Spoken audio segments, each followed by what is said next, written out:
Hello fellow traders. On Friday, December 13th, the S&P futures market was opening right down here. And this is about 15 minutes before the market opened.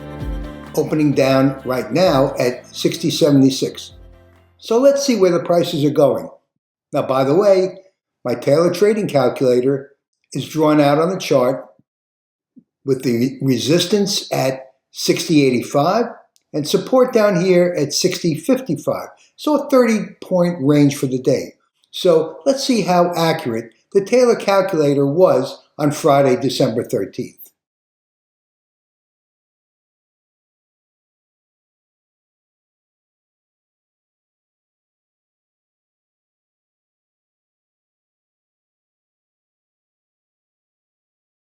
So how accurate was the Taylor calculator on Friday, December 13th?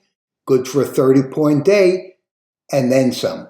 So if you haven't gotten your own copy of the Taylor trading calculator, get it at timelessdollar.com. I guarantee you it is the closest thing to a crystal ball for day traders. And it's not just good for equity markets and E-mini markets, it's good for almost any market. So check it out at timelessdollar.com.